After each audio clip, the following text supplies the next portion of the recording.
Here we go, team. Question number 1.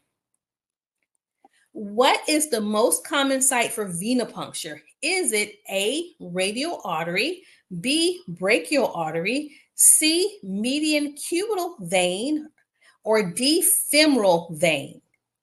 And we'll reveal the correct responses in about 5 seconds.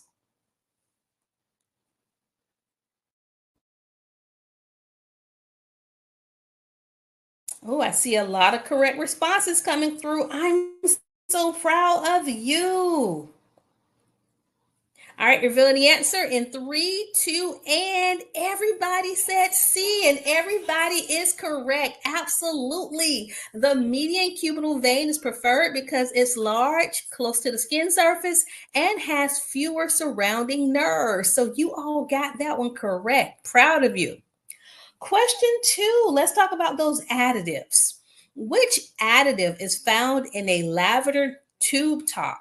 Would it be A, sodium citrate, B, EDTA, C, heparin, or D, fluoride? This one's a little bit tricky, so if you don't have pen and paper available, go ahead and get that out so you can start taking notes and preparing yourself for the role of a phlebotomist. All right, I see answers coming through. Revealing the correct response in 3, 2, and yes, you all have it. EDTA, or if you want to pronounce that long word, it's right there for you on the screen. EDTA is an anticoagulant commonly found in lavender top blood tube collections. It's especially useful in hematology testing such as CBCs, which is complete blood counts, because it preserves the size, shape, and structure of blood cells, and we refer to that as cell morphology. So if you answered B for number 2, you are doing a great job. Congratulations. Question 3. Ooh, this one's hard. What is the correct order of draw for vacutainer tubes? That's right, there is an order. You just can't do it randomly. I'm going to let you look through all of those options because there are a lot, and you tell me which is the correct order of draw, and we'll give you about 7 seconds.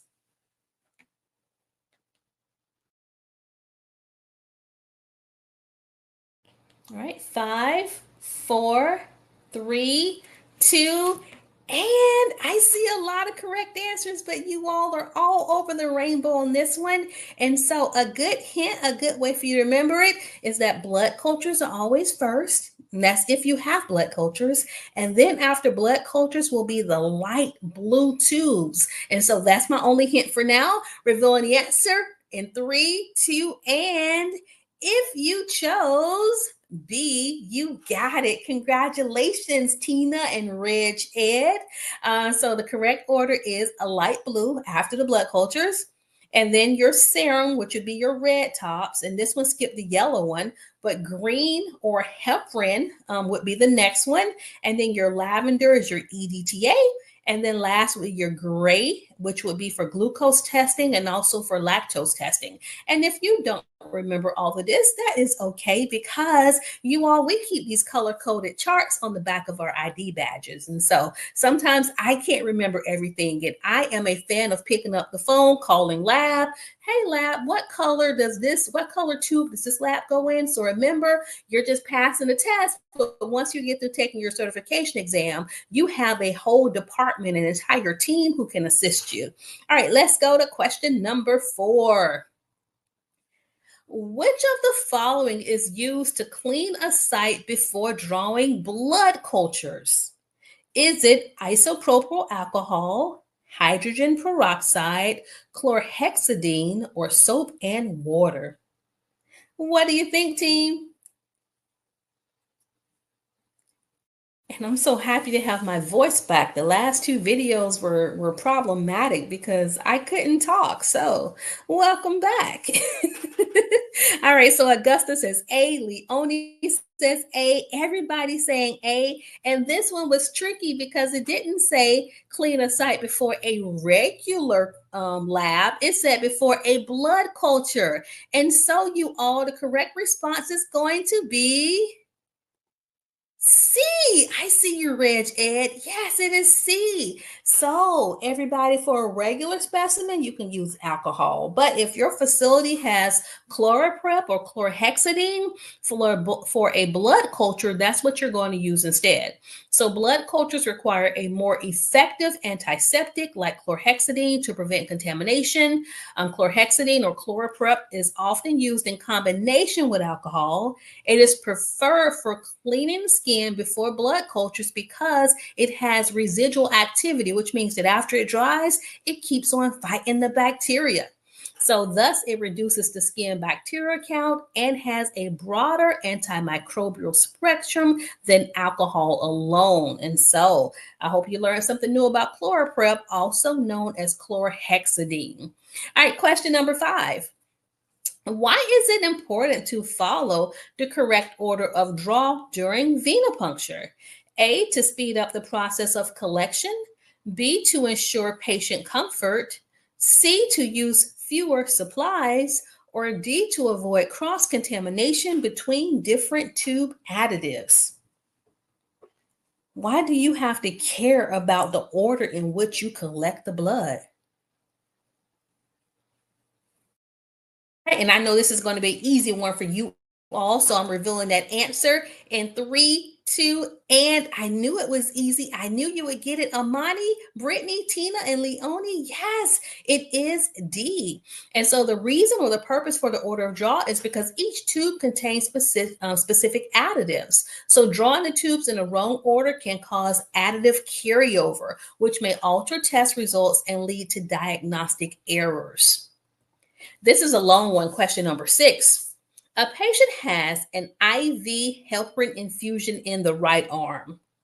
The same patient has an AV fistula or their dialysis site in the left arm, which means it cannot be used for lab draws.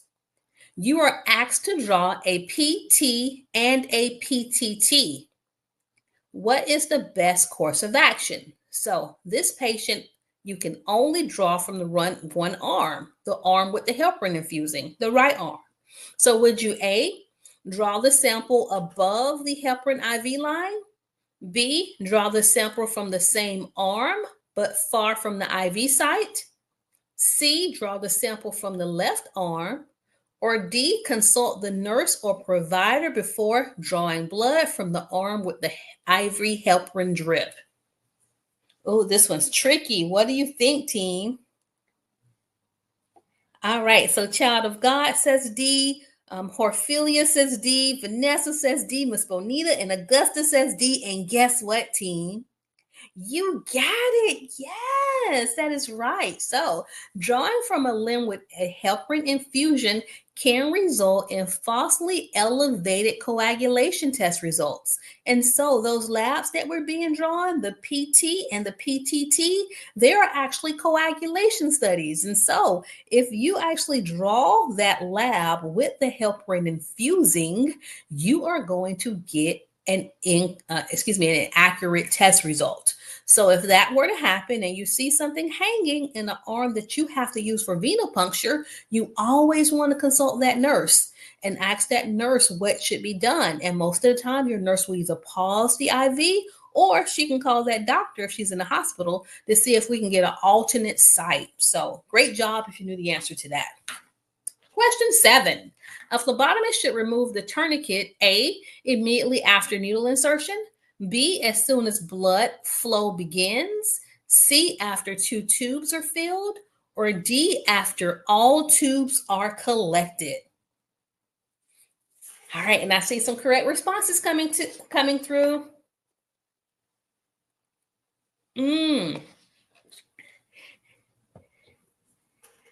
All right, revealing the answer in 3, 2, and this one's funny because you all have A's, B's, and C's. There's no consistent response. And yes, here we go, everybody. The correct response is B. So I know what you see in the real world, which is wrong. So you're supposed to remove the tourniquet once the blood begins to flow, and that prevents hemoconcentration or too many blood cells or having broken blood cells. So once you see the blood flowing, you're supposed to remove the tourniquet. But I know in most instances, your phlebotomists keep the tourniquets on until the very end. All right, question number 18. You got this, our future phlebotomist. Question 8. What does the term postprandial mean?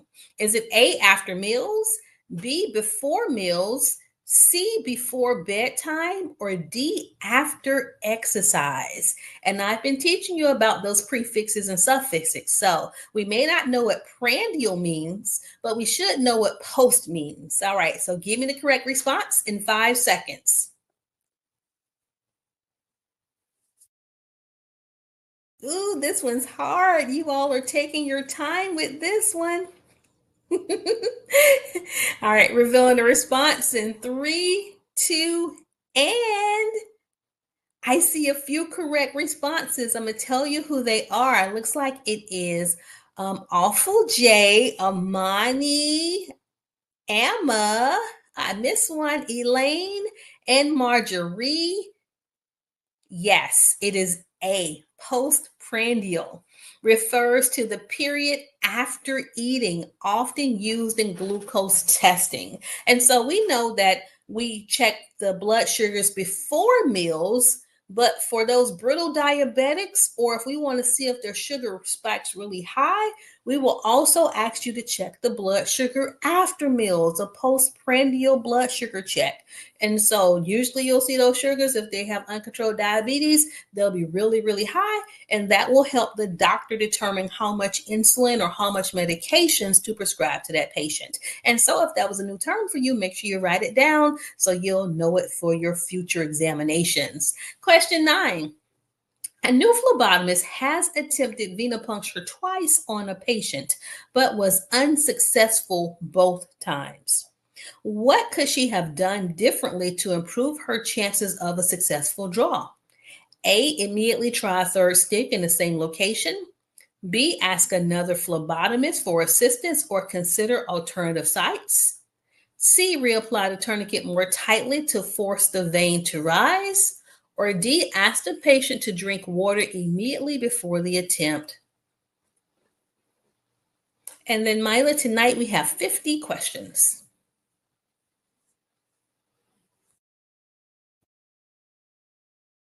And then Lisa, you're asking about the EKG examination. This one is for phlebotomists and it's based upon the test that you're taking. And so not all of them are 100 questions, but whenever you get to that point, usually once you register into a class, they will let you know what national certification exam you're going to be sitting for, and they will let you know the requirements for that specific examination. And because it's so broad, I can't give you a definite answer. All right, everybody, if you chose B, you have it. After 2 unsuccessful attempts, most clinical policies recommend that the phlebotomist seek assistance from another professional to prevent discomfort and avoid complications. Additionally, using techniques such as warming the site or selecting an alternate vein can increase success rates. Persistent unsuccessful attempts without changing technique or asking for help can lead to patient injury or dissatisfaction.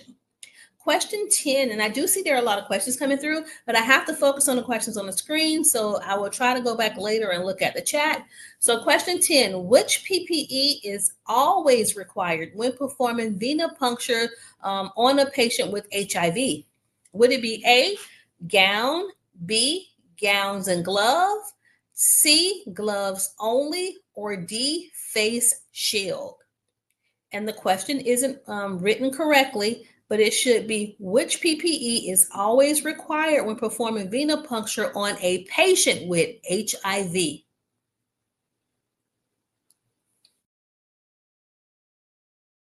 Filling the correct response in 3, 2, and looks like we only had one baby who got the answer right.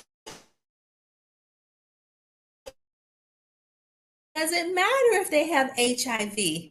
You're still going to put on gloves. So the answer was C, you all. So gloves are always required when performing venipuncture, regardless of the patient's diagnosis, to protect the patient and the phlebotomist from potential exposure to bloodborne pathogens. HIV is transmitted through blood, not casual contact or airborne droplets. So PPE like gowns, masks, or face shields are only needed if there is a risk of splashing or if specified in standard precautions. So if a person has HIV or bloodborne pathogens, protection. All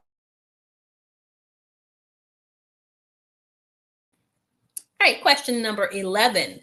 Which specimen should be kept cold during transport? This one's hard. Would that be A, bilirubin, B, ammonia, C, potassium, or D, hemoglobin A1C? And so I'm so excited for you if you're interested in phlebotomy, because as you're learning about all these labs, you'll learn the purpose for the labs, and then the color tubes that the labs are going to be collected in, and then the order of draw on top of learning venipuncture. So you just sticking the patient and getting the blood successfully is only half of the task, because if you draw the blood successfully but in the incorrect tube, that patient has to get stuck over again. Or if you don't keep the tube on ice, that means the specimen may not be a good specimen when it arrives to the lab. And with all that being said, the correct response to number 11 is yes, it is B. It is ammonia. And so ammonia and lactic acid must be transported on ice to prevent changes in concentration. In the image here, everybody, I have 3 bags. It's actually 2 bags. And so I have a red line. And what that red line represents is how much ice you would put in the bag initially. And so if you're working in facility, if you're inside of a hospital, don't fill that bag all the way up with all the way up with ice, because most of the hospitals have labs inside of the hospital. The ice will not melt. So what you're going to do instead is maybe fill it with maybe a fifth or a quarter of ice. And then you put the specimen in an individual bag. So you're going to have 1 bag for the ice, 1 bag for the specimen. You put the specimen inside the bag on ice, which ends up being number 3, and you send that off to lab. If you are a phlebotomist in home care, that's when you probably need a big bag of ice, or what they'll also allow you to do sometimes is to have a cooler of ice in your vehicle. But that is how you would transport a specimen while it's on ice. Question number 12. Which task requires protection from light? Would it be A, CBC, B, glucose, C, PTINR, or D, bilirubin? Yeah, some specimens are light sensitive. They can be deactivated by light. And I don't know if you all hear those planes overhead, but we're not far from a military installation, and I guess they are practicing tonight because it is pretty loud. So I apologize if you can hear that. All right, question number 12, revealing the correct response in 3, 2, and I'm so proud of you. Yes, it is D. I see you, Shashi. Yes, it is D. So bilirubin breaks down when exposed to light and should be wrapped in foil. And this, again, is what you're going to learn during the phlebotomy course. You're going to learn anatomy and physiology. You're going to learn those hands-on skills. And so this is just an introduction to help you as you prepare for your course. Question 13, team. What is the first thing a phlebotomist should do when approaching a patient? Would it be A, put on gloves, B, wash hands, C, identify the patient, or D, assemble the supplies? What's the first thing that you would do as a phlebotomist if you were coming to draw my blood? I see the correct responses. Yes, team. The first question would be, hello, is your name blah, blah, blah? So yes, you want to identify the patient, because if you don't identify the patient, you're washing your hands and putting on gloves for a reason that it doesn't benefit that specific patient. And so you need to identify the patient first. Make sure that's the patient that you're actually going to be performing venipuncture on, and that is your top priority. Once you have confirmed the patient's identity, that is when you could wash your hands and then don gloves. And don't forget, because you're going to be talking to patients who may not be fully alert. So you never want to say, hey, is your name John Smith? Instead, you're going to introduce yourself and then ask for the patient's name while looking at the lab slip, while also looking at their ID band. So you're comparing the lab slip to their ID band as they are physically saying their name and also their date of birth. Question 14. I know you know this one. What is the best angle for needle insertion during venipuncture? Is it A, 15 to 30 degrees, B, 5 to 10 degrees, C, 45 to 60 degrees, or D, 60 to 90 degrees? And I'm doing my nurse dance. I'm doing my nurse dance because all of you got the answer right. All of you have the answer right. That is right, team. It is A. It is 15 to 30 degrees. That allows proper needle entry into the vein without getting too deep. So the way I like to think of it is I like to think of it as a plane coming in for a landing. So whenever you are, if you start off too high, nope. So as the plane's coming in, it gets closer to the surface and then it goes in. So 15 to 30 degrees is the level for entry. Team, why are two sets of blood cultures collected from two different sites? Is it A, to reduce the cost of testing, B, to make the patient more comfortable, C, to ensure faster lab processing, or D, to confirm infection and rule out contamination? And I hope you are as proud of you as I am, because you are rocking with these test questions. Yes, Tina. Yes, Miss Bonita. Yes, Marina. It is D as in dog. So, what will happen commonly is, depending on where you work, they will order two separate sets of blood cultures, 10 to 15 minutes apart. And so, the phlebotomist or the nurse or the tech will draw the first sample using the ChloraPrep to clean the site.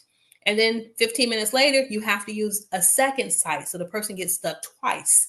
And now, if we realize that the patient has the same bacteria in both cultures, we know that more than likely that patient has that bacteria in their bloodstream. They're septic, they're infected, they have septicemia. But if we only find that particular bug in one culture, that means that more than likely the phlebotomist, the person who drew the lab, didn't clean well. So that's why we require two different sets of tubes, blood collection tubes from two different sites. And so here's our rationale. Collecting two sets from different venipuncture sites helps distinguish a true bloodstream infection from contamination by skin flora, or from us not cleaning properly. If both sets grow the same organism, it is more likely to be a true infection. Question 16. When collecting a capillary specimen or sample, what is the preferred size for an adult? Is it the earlobe, thumb, index finger, or middle or ring finger? Earlobe, thumb, index, or middle or ring finger? Where would you be sticking a patient who needs a capillary blood sample, or we call it a finger stick? All right, and I see a lot of C's and I see a lot of D's. I'm happy that no one chose the earlobe or the thumb, because that would hurt if you poke someone's thumb. And so the correct response is going to be D, you all. So the middle or ring finger provides optimum blood flow and it has fewer nerves. And something else is that we usually don't stick right in the center. We'll go off to the sides because if you stick right in the center of someone's finger, ouch, that seems to hurt a little bit more. And you're not supposed to milk it. I know you'll see people trying to milk the finger. Instead, you can use warmth. You can do a gentle massage. And don't forget that blood flows downward. So if you have the hand more dependent versus up in the air, you should be able to get more blood flow for your specimen. And then Mila asks, what's a capillary stick or a finger stick? That's usually done during blood bedside testing for like your blood glucose checks. And your facilities may refer to them as AccuChecks. Question 17. When performing a heel stick on an infant, the site should be A, the center of the heel, B, the arc of the foot, C, the lateral or medial heel, or D, the big toe. And yes, when you are getting capillary or blood from an infant, we're not usually starting IVs on them. We're going to do a heel stick instead. We're going to get some capillary, a capillary sample. So where's the best place to stick an infant? All right, we're torn between A's and C's. Revealing the correct response in 3, 2, and yes, great job, team. Yes, you have it right. It is C. So the areas that are reddened or that are striped, those are not the places you would stick an infant. So you would stick an infant on the lateral, on the outer sides of their heels. So the correct response is C. The outer sides of the heel reduces the risk of hitting bone and or nerves. All right, question 18. The purpose of inversion after collecting, don't know what inversion is that after we collect the tube, we gently invert backwards and forward. Okay. Textbook says 8 to 10 times. Most of us may do it about 5 times. But what is the purpose of inverting a blood collection tube? Is it to A, increase oxygen, B, prevent clotting or mix properly, C, to reduce hemolysis, or D, to decrease glucose levels? Why do we invert that tube backwards and forth? Congratulations, Joan. I'm so proud of you. All right, revealing the answer in 3, 2, and yes, it is B. So, gentle inversion ensures the blood mixes with the additive, preventing clotting or preserving the sample integrity. Yeah, she passed her CNA exam. Congratulations. Question 19. Which tube should be drawn first when using a butterfly and collecting a light blue tube? This one may be a little challenging, so take notes. The butterfly needle is the needle that has the wings and the long extension tubing set. All right, so which tube should be drawn first? Is it going to be A, the discard tube, B, the red tube, C, a lavender tube, or D, a green tube? Yeah, this one's tricky. It's tricky. Ooh, and I could tell that no one has used this one on you because no one has answered the question correctly. So we're teaching you something new today. Whenever we are using a butterfly device in order to draw labs, because of the tubing that's actually attached to the butterfly needle, that tubing contains air.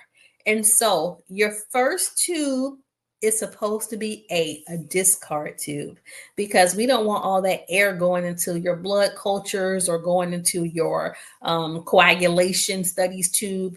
And so the discard tube is used to remove air in the tubing and to ensure the light blue tube has the correct blood to additive ratio.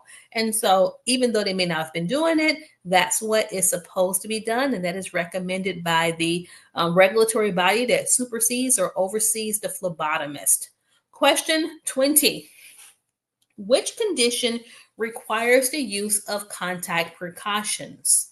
Is it tuberculosis, C. difficile, influenza, or chickenpox? And yes, because we just did a whole video on communicable diseases. And so many of you all watched that video. So thank you all for watching. Hopefully Nurse Jackie has taught you all a lot. She's helping me out. And so you all, if you chose B, you got it right, because the others require airborne precautions. So it is B. C. diff requires contact precautions, which will be a gown and gloves due to its transmission through contaminated surfaces and hands. Question 21. What is the ideal time frame between collecting the first and second set of blood cultures? And dang it, I gave you this answer already. What if this card tube was not in multiple choice? Those I would just use, because if you don't have a discard tube, you just use your blue top.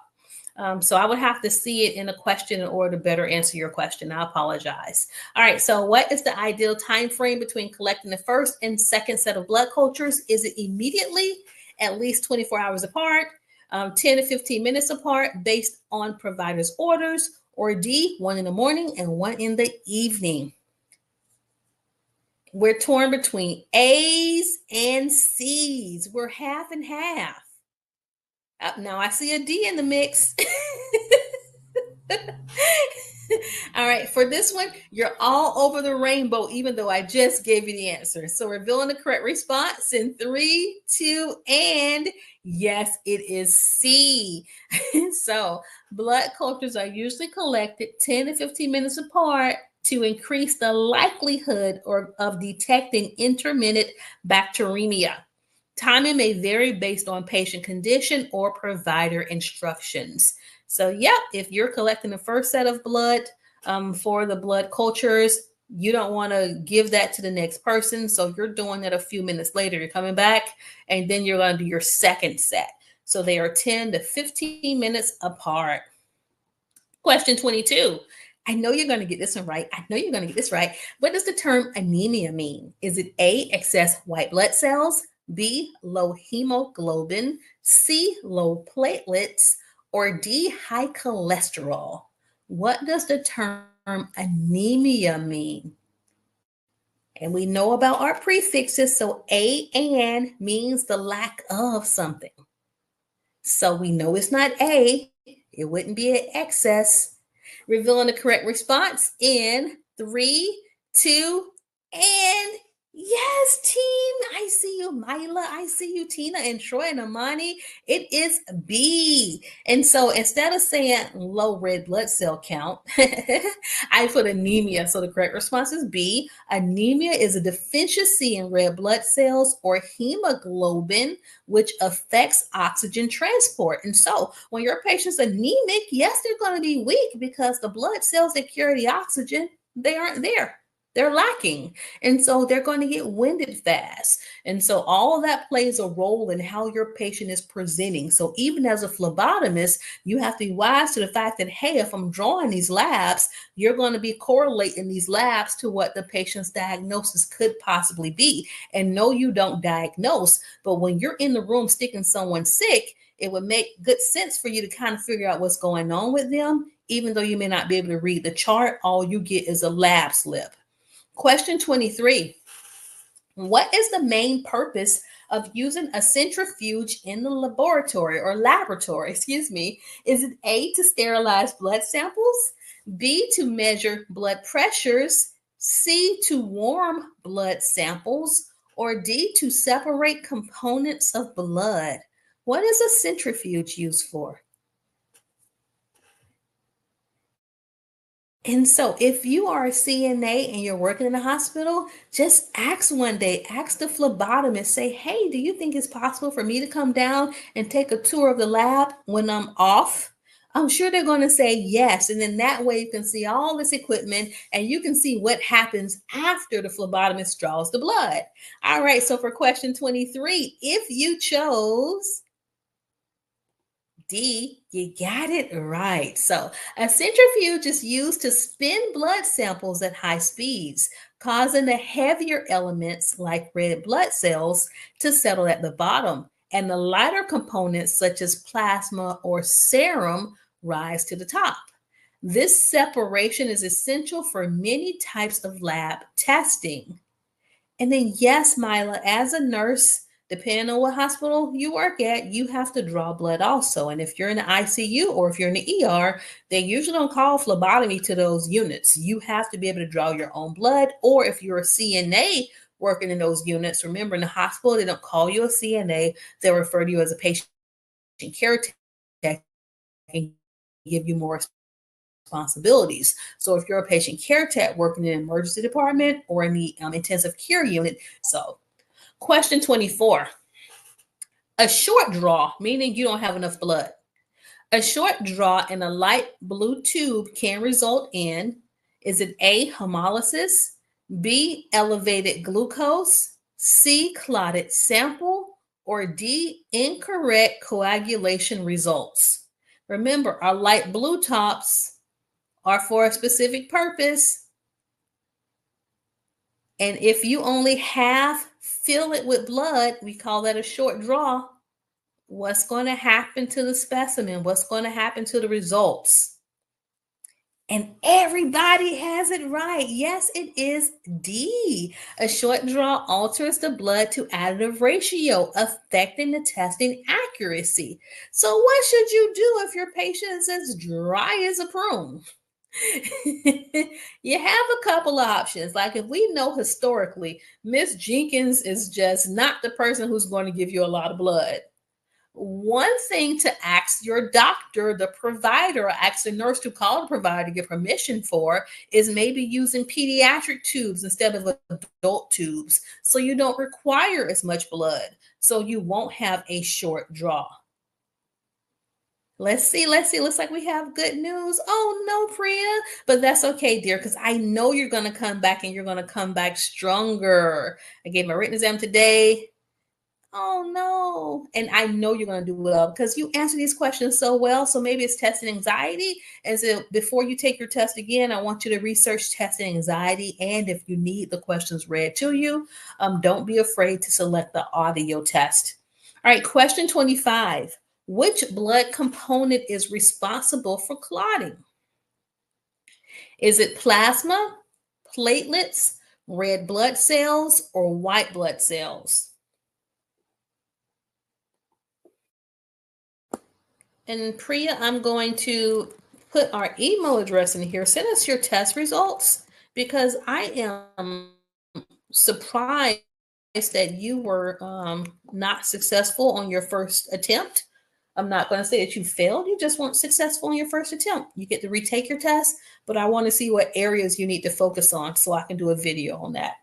All right. Question 25, everybody. Which blood component is responsible for clotting? Is it A, B, C, or D?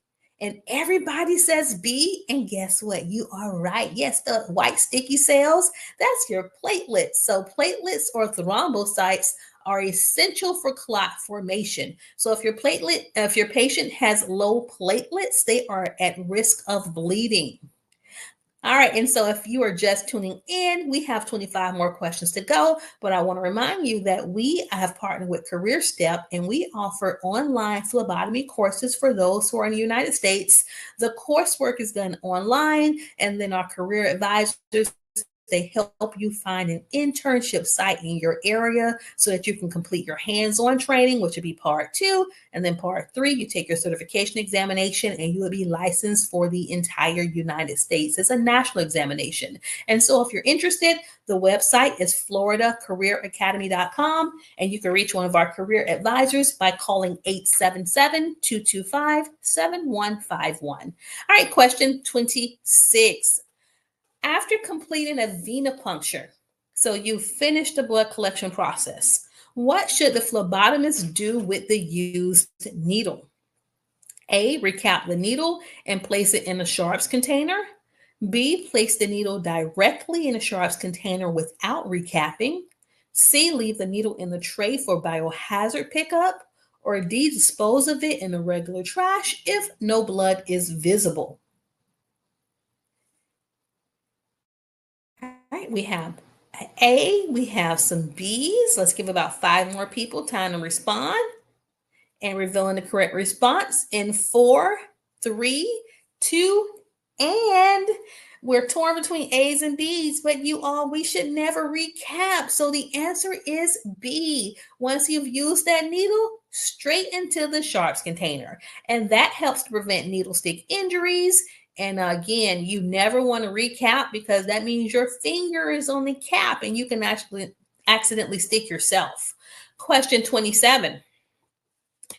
If a hematoma begins to form, you should A, continue drawing your lab, B, apply a Band-Aid, C, stop the draw and apply pressure, or D, ignore it. And for those of you all who don't understand what a hematoma is, it is a collection of blood beneath the skin. It can be painful. It can actually cause your patient's skin to become discolored, like a purplish color if they're Caucasian. If they are brown skin, it's like a maroon, but you can definitely tell there's a collection of blood beneath the skin.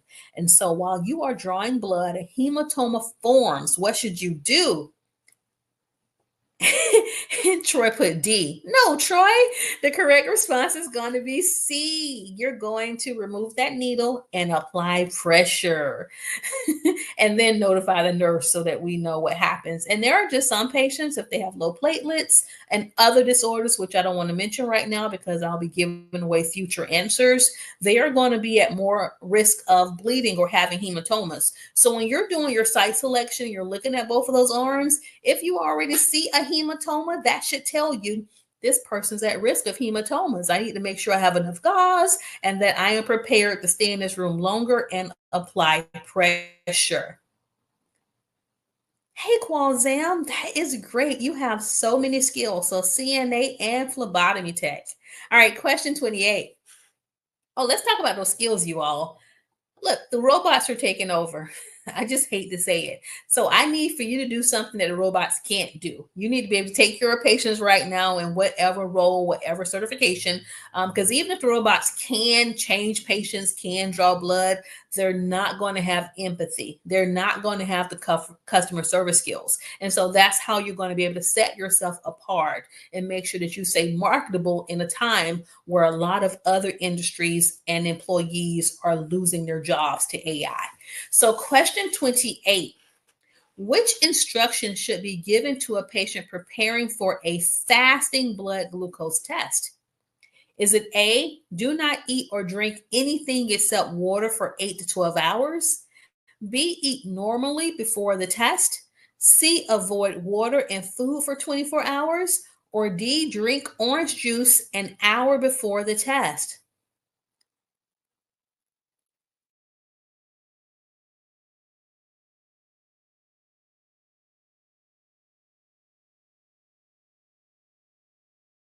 Okay, revealing the correct response in 3, 2, and I'm waiting for a couple more responses. Yes, it is A. Do not eat or drink anything except water for 8 to 12 hours.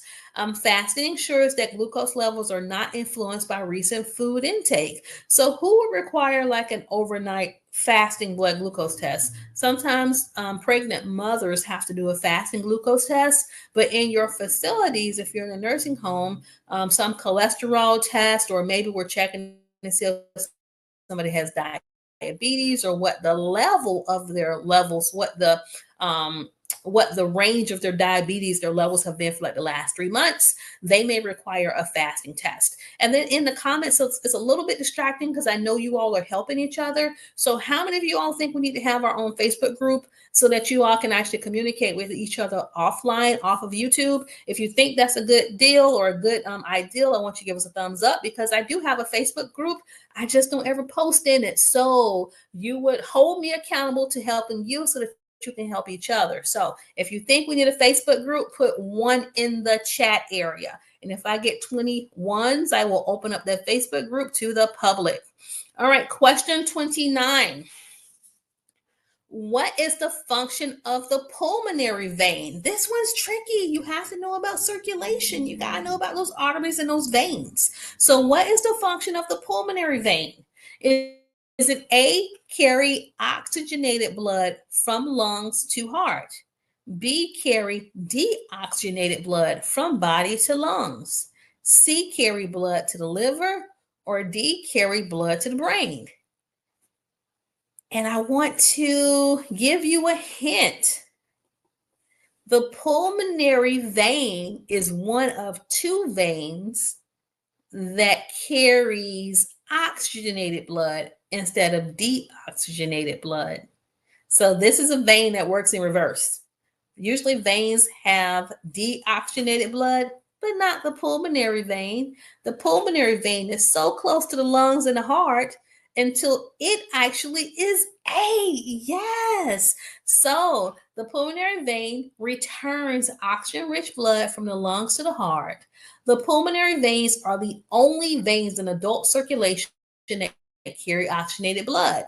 The other veins that carry oxygenated blood would be the umbilical vein, the vein that goes from the mom to the baby. That one actually carries oxygenated blood too. All right, so question number 30. Which specimen requires strict chain of custody documentation? Ooh, that's a fancy term.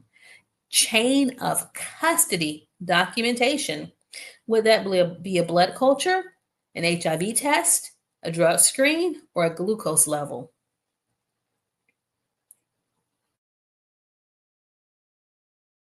We have C's and we have B's, and you all are slow to respond, so I know this is a new term for you. Chain of custody documentation. I'll give you about 8 seconds on this one.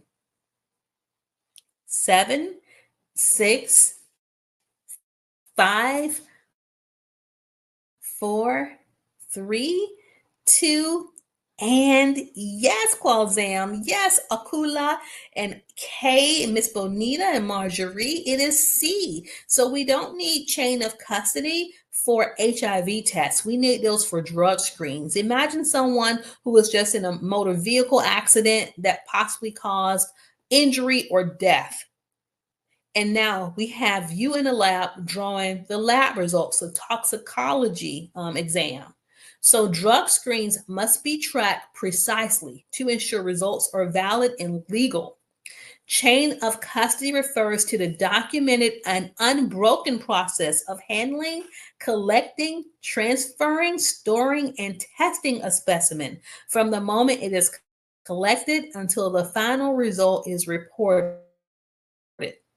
This protocol ensures that the integrity and identity of the sample are maintained at every stage.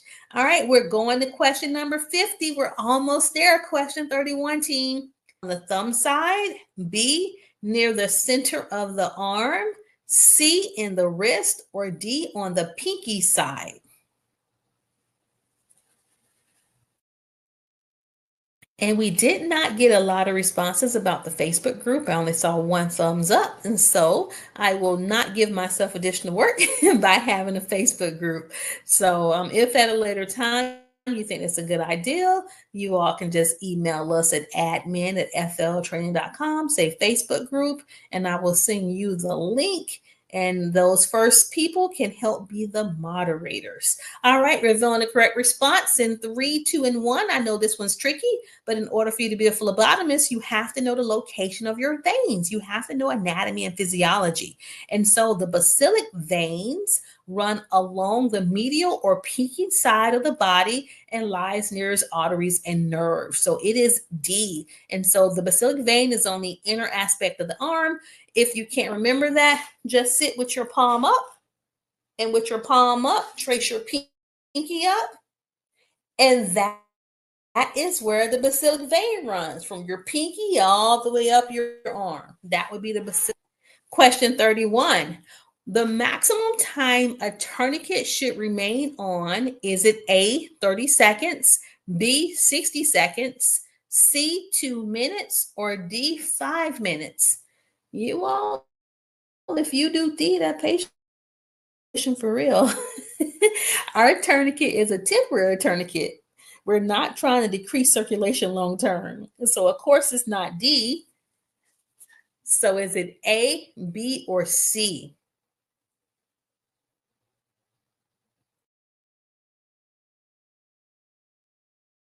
All right, Miss Bonita's keeping track. Miss Bonita says, Eunice, you have 6 people approved for the Facebook group.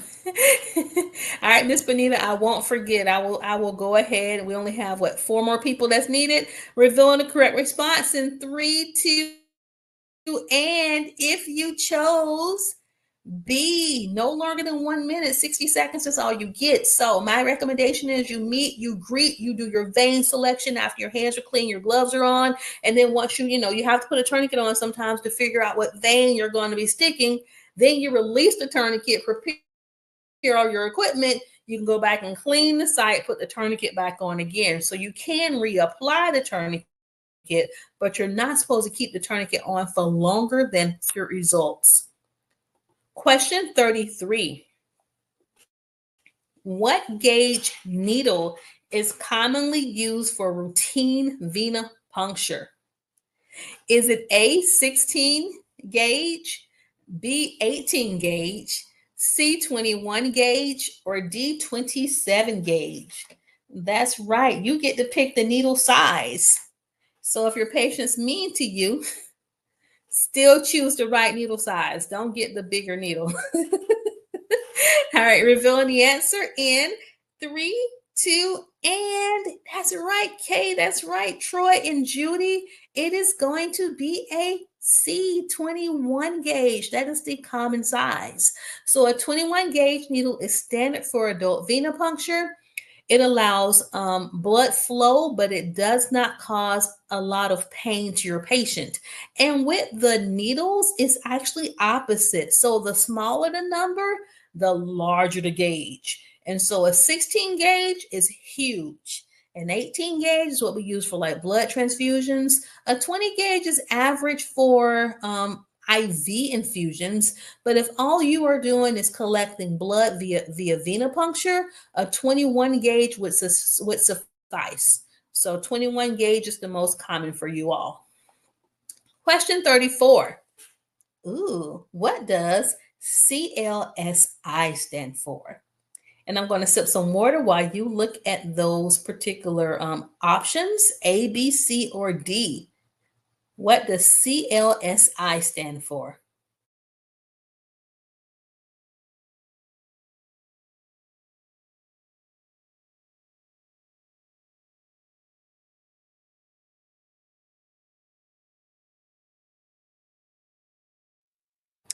And ZA says every facility uses a different type because most veins roll. And yes, every facility may have a different type, which is a very good point, which is why if you're going to be traveling around, you have to learn the equipment and the supplies at that facility because facility A may not have the same types of needles as facility B.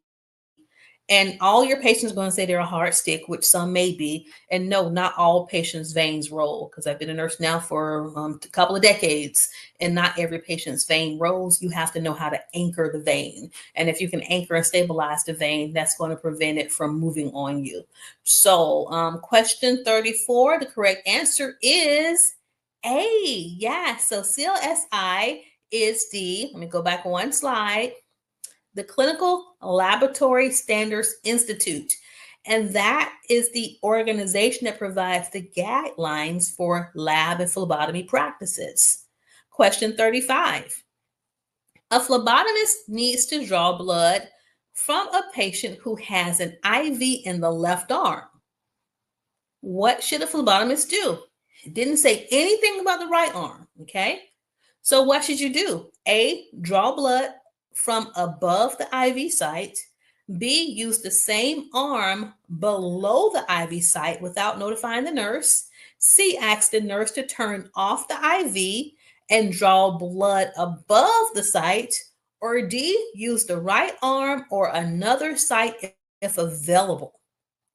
And so if you were here from the beginning, you remember The other question said the person had an AV fistula, a dialysis shunt in their other arm, so you couldn't use it. And so with this patient who just simply has an IV infusing in the left arm, what is the best response? And if you chose D, like Merlano did, you are right. Y'all use the other arm.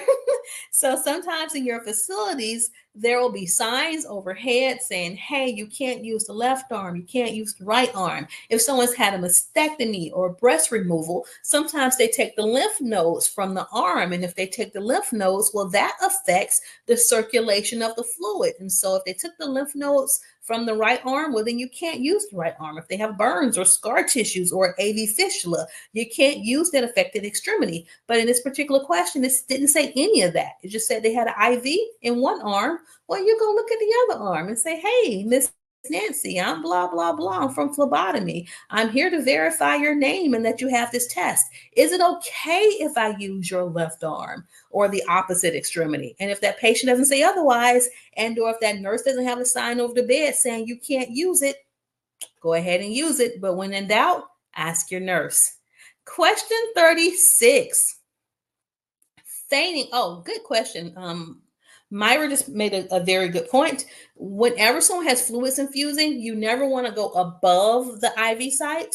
So even if the nurse paused it, you would still have to go below the IV site. And if that's not possible, that nurses make a phone call to let that doctor know what's going on, because sometimes we can put specialized lines in the patient, and we can use that PICC line to draw blood, and that makes it easier on you because you don't draw blood from the PICC line, your nurse would. All right, question number 36.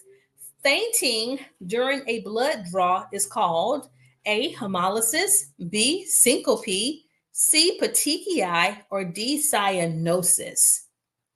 Yeah, what is the medical term for fainting?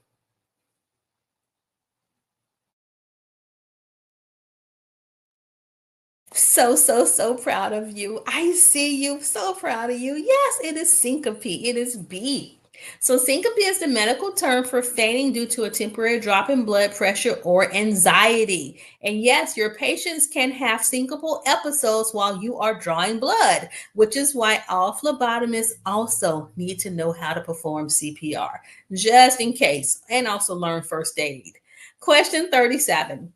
Which of the following techniques helps prevent hemolysis during blood collection? A, using a smaller gauge needle.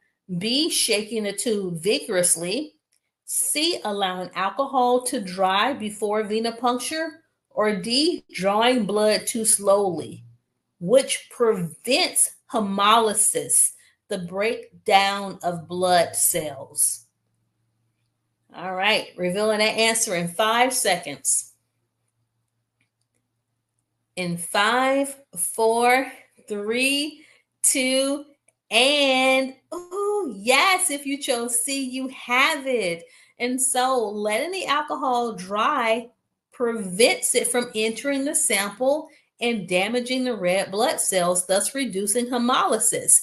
If you shake the tube too vigorously, you are going to damage, to break the blood cells. So for those of you all who chose B, when we invert gently. We don't shake it really fast because that's going to damage and it's going to cause our, sometimes your labs, especially if the red blood cells separate from the serum, they will send that back to you and they say, hey, this is a bad specimen, we can't use it. And that means you have to go back and stick your patient again. Question 38. To minimize contamination during blood culture collection, the phlebotomist should A, collect the specimen after other tubes, and we're talking about a blood culture. B, clean the site with alcohol only. C, avoid touching the site after antisepsis. Or D, collect from an existing IV line. How do you minimize contamination when you are drawing blood cultures? And you're welcome, ZA. And that's right, everybody has it, baby. Once we clean that site, we don't touch it again. It is C, touching a clean site can introduce skin bacteria into the cultural bottle, leading to false positives. Question 39. What is an appropriate response if a patient asks what tests are being drawn?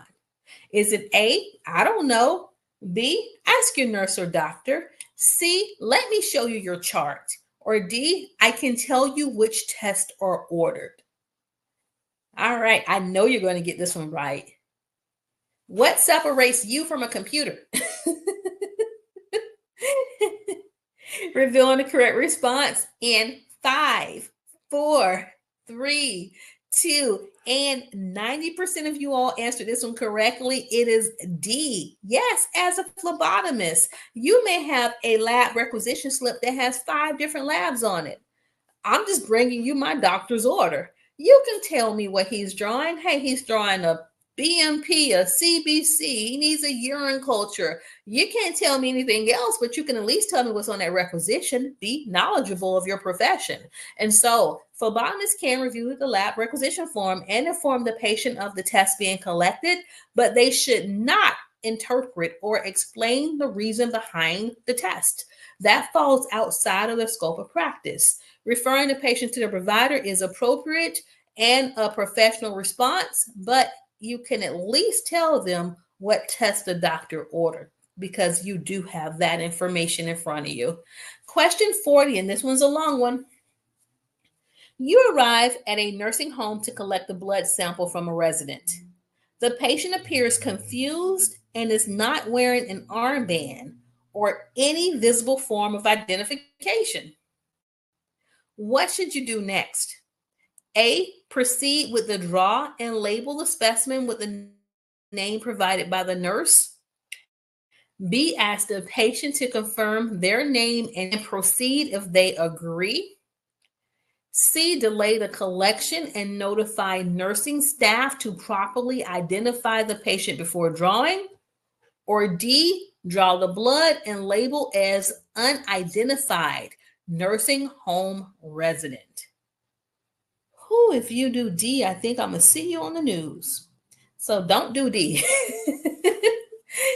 All right. So we have a patient who appears confused and you're in a nursing home. They don't have on armbands. What is the safest thing for you to do? And everybody who chose C, you have it. So proper patient identification is critical in phlebotomy. If a patient is confused and lacks a valid armband, the phlebotomist must not proceed until the nursing staff applies proper identification. And then sometimes they have their paper charts and they have an image, a picture of the person in a chart. So that's another way to confirm. But you still have to get the chart from the nurse. So drawing blood without confirming identity can result in serious medical errors and specimen rejection by the lab. So remember, you are part of a team. Go get the nurse if you need him or her. Question 41. Let's talk about those components of blood. What is the primary function of plasma in the blood? A, transport nutrients, hormones, and waste products. B, help form blood clots. C, carry oxygen to tissues. Or D, fight infection. So we know that red blood cells carry oxygen. We know that platelets aid in clotting. What does plasma do? Revealing the correct response in 3, 2, and that's right, Myla and Marjorie and Miss Bonita and Troy and Rich Ed. It is A. So plasma is the liquid portion of blood and makes up about 55% of the total blood volume. It transports nutrients, hormones, proteins, and waste throughout the body. So great job, team. Question 42.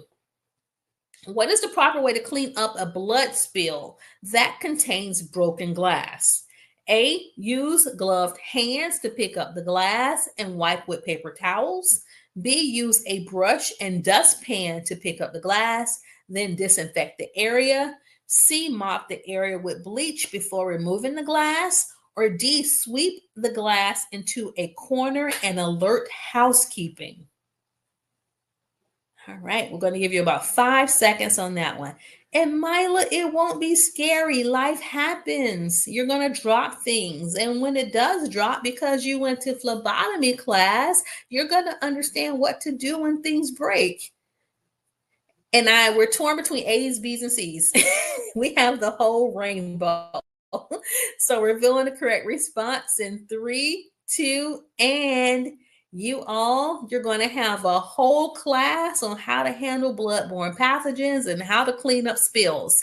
The answer is B. Of course, we're not going to use our hands, even if they're gloved, to pick up broken glass. Instead, you're going to use that broom and that dustpan. So the correct procedure is to use mechanical means like a broom or dustpan. That's going to help you to avoid cuts. And then after removal, you can disinfect the area with a 1 to 10% bleach solution, or that you're going to use 10% bleach, and then the rest is going to be water. Usually in your facilities, you won't smell like this bleach smell because they have different types of cleaning agents that even though they contain bleach, it doesn't smell like bleach. So that's why your hospitals, don't smell like bleach. However, they're still clean. If you don't have that solution, you clean up the broken glass, you clean up what you can on that floor, and then you call housekeeping to come and clean up or sanitize the blood smear that remains. Question 43. Why should you avoid drawing from the same arm that has an IV? And we're talking about IV fluids that are infusing. Is it A, risk of sample dilution? B, there's no blood there? C, it hurts more? Or D, the vein is collapsed?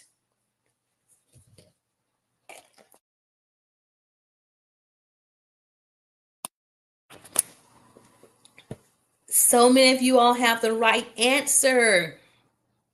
We're torn. It's like 50-50 between A's and D's.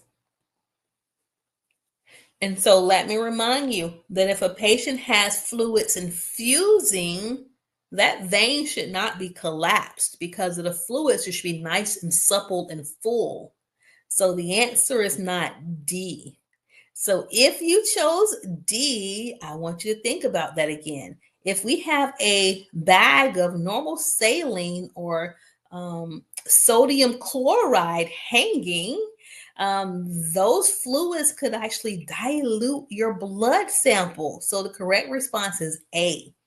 IV fluids can contaminate and dilute blood samples, causing inaccurate results. But also with the sodium chloride or normal saline, because we have sodium infusing in that line and in that arm, if you collect the specimen, your nurse should be aware that when she gets those lab results, that if the sodium is high, it's because the phlebotomist probably did something wrong. Or they have to know that, hey, the phlebotomist drew blood in the arm that had saline with sodium infusing.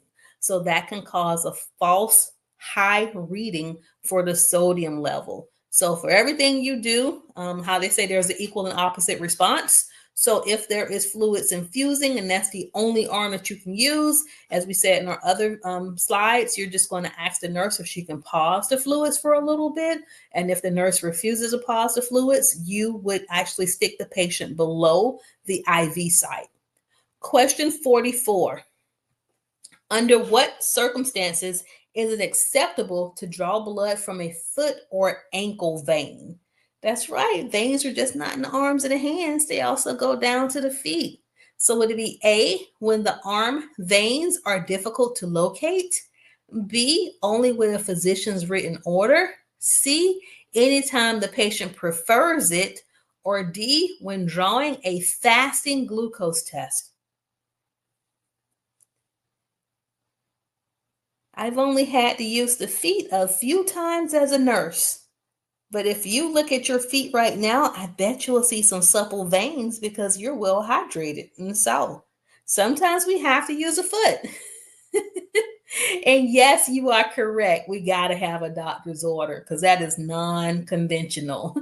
So foot and ankle veins carry a higher risk of complications such as thrombosis. And if you've been watching our medical terminology videos, you should know what thrombosis means.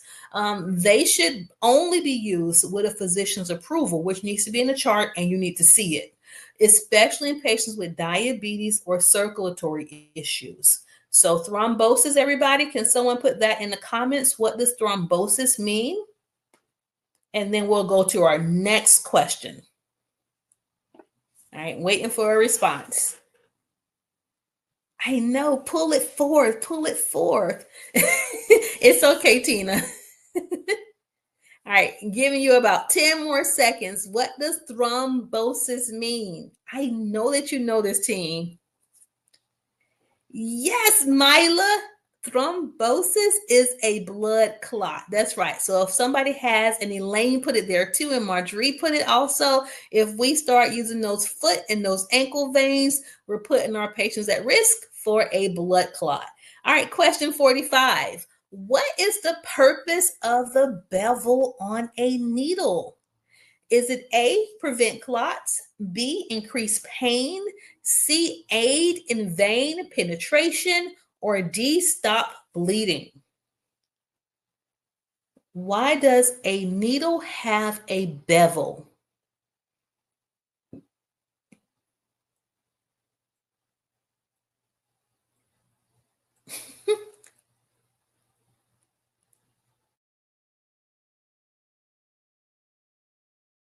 No, Marina, they will only help with exam and internship if you complete their program. So I recommend contacting whatever program you completed and just telling them you need additional help with that internship. I know that can be complicated if the school isn't helping you find a site locally. All right, so everybody, for question 45, the purpose of the bevel is C. The bevel edge helps the needle enter the skin and vein more smoothly. So if you ever take our classes here, you're going to hear me say bevel up, bevel up. So bevel up is the right way. So it's going to be the opening of the needle should be facing up towards you. And that sharp part of the needle should be the closest part to the skin. So that's what we mean by bevel up. Question 46. Why should patients be instructed not to hold their breath during a blood draw? And Black, good luck on your test on Monday. All right, so why should patients be instructed not to hold their breath during a blood draw? Is it A, it increases oxygen in the blood? B, it causes dizziness, fainting, or syncope? C, it makes the blood flow more quickly? Or D, it helps locate the vein better? All right. And so whenever someone's about to experience pain, we like to tell them, hey, hold your breath. No, don't tell them to hold their breath while you're about to draw their blood. Tell them to take some deep breaths in and out. All right, Miss Nancy, let's take a deep breath in and out. Breathe with me, because B, you all have it right, like 100% of you. You have it right, because holding one's breath, oh, that's loud. Holding one's breath during venipuncture can lead to vasovagal reactions, which means their heart rate can drop. When the heart rate drops, that means the cardiac output and the blood pressure drops. So vasovagal reactions such as dizziness or fainting due to reduced oxygen flow and changes in blood pressure. Patients should be encouraged to breathe normally and stay calm, or tell them to look away. All right, question 47. Oh, all right. So we talked about platelets. We talked about red blood cells. We talked about something else too, plasma. So what is serum? This is another component of the blood. Is it A, the liquid portion of the blood that contains the clotting factors? B, the portion of the blood that includes red and white blood cells? C, the part of the blood that forms the buffy coat? Or D, the fluid remaining after blood has clotted and been centrifuged? You remember what the centrifuge does? It spins it, spins it, spins it, and separates. That's your hint. All right, revealing the correct response, because this one's hard. I don't see any correct answers yet. In 5, 4, 3, 2, I see 2 correct answers, Elaine and Tori. Oh, Miss Benita and Amani. Yes, it is D. Serum is the clear fluid that remains after blood has clotted and the clot has been removed by centrifugation. It does not contain clotting factors, unlike plasma. All right, question 48.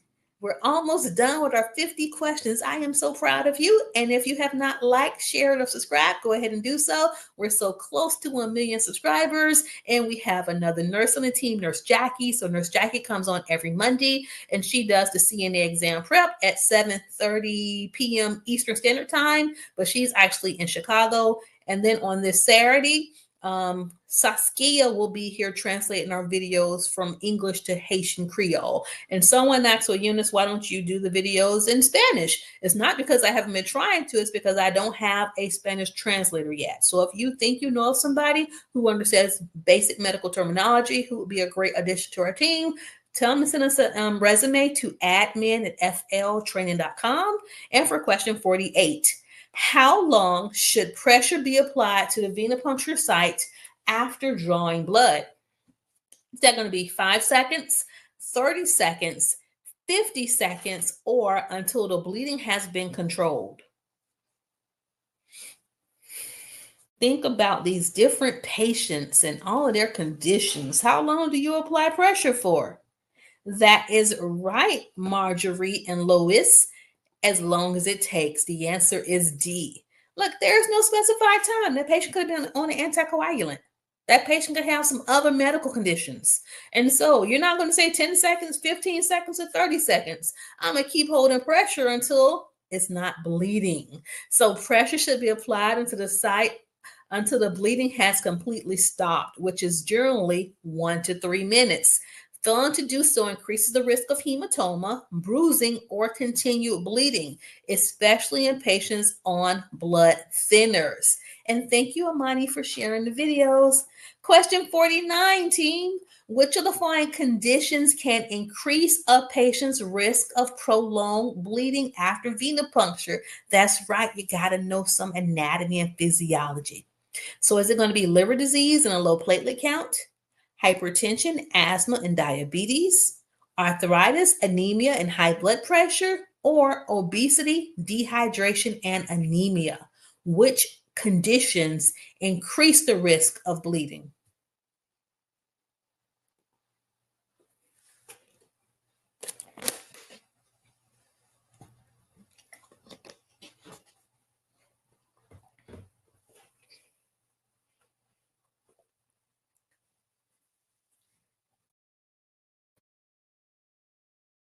All right, I'm not seeing a whole bunch of answers coming through.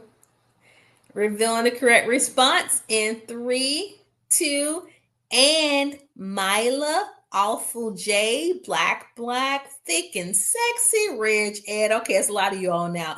Miss Bonita, Jeanette, and Lois. Yes, you all have it right. It is A. Liver disease, y'all, when the liver messes up, they can start bleeding. So liver disease affects the production of clotting factors, and low platelet counts also impairs the body's ability to clot.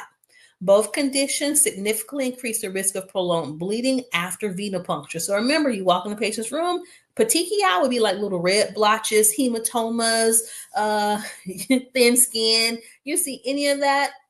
Be prepared to apply pressure for a longer period of time, because more than likely your patient has an illness that you're not aware of, not something that's contagious, but something that's just going to make them bleed longer. And you want to be prepared for that in case it happens. Question 50. What is the first action a phlebotomist should take immediately after experiencing a needle stick injury? I hope it never happens, but it's a possibility that it will. And when it does, should you A, finish the blood draw before reporting the incident, B, wash the area with soap and water, then report it to a supervisor, C, apply a bandage and continue work?